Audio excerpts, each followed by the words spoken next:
As the inaugural Northern Super League season comes to an end, women's soccer here in Canada is getting a big funding boost. In the stands at BMO Field, soccer fans cheered on their favorite teams as AFC Toronto and Vancouver Rise FC went head-to-head in the first Northern Super League final. The Monumental League breaking barriers for women's sports as the country's first professional women's soccer league. I never thought we would get here. I'm beyond words to be here, sitting here watching this right now. It's amazing. And for you? Thought we would get here, I don't know, but dreamed we would get here 100%. The league, which began earlier this year, includes 6 Canadian teams, with many of the country's most talented soccer stars. On Saturday, the federal government announcing that the league would be receiving $5.45 million. This is going to give transformative upgrades to facility improvements across the country for venues, a commitment to continue to explore new opportunities to support the league.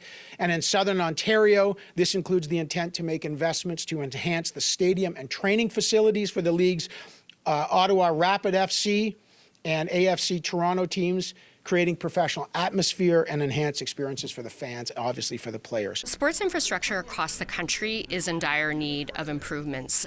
You can see it if you have kids playing. You know, it's been long neglected, and I think there's been a misunderstanding about how much economic impact sports can provide to the community.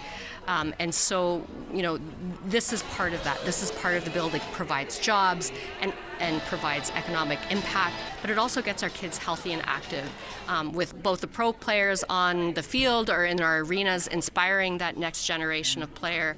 This comes as the Northern Super League joins other female sports leagues that have been gaining national attention.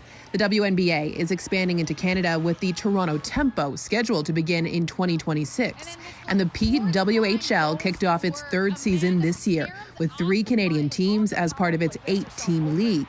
Back in the stands of BMO Field, many fans sharing their thoughts on the government's latest funding announcement. We've got the Scepters, we've got the Toronto Tempo. $5 million is a drop in the bucket. I mean, you know, in men's sports, that's like a starting salary.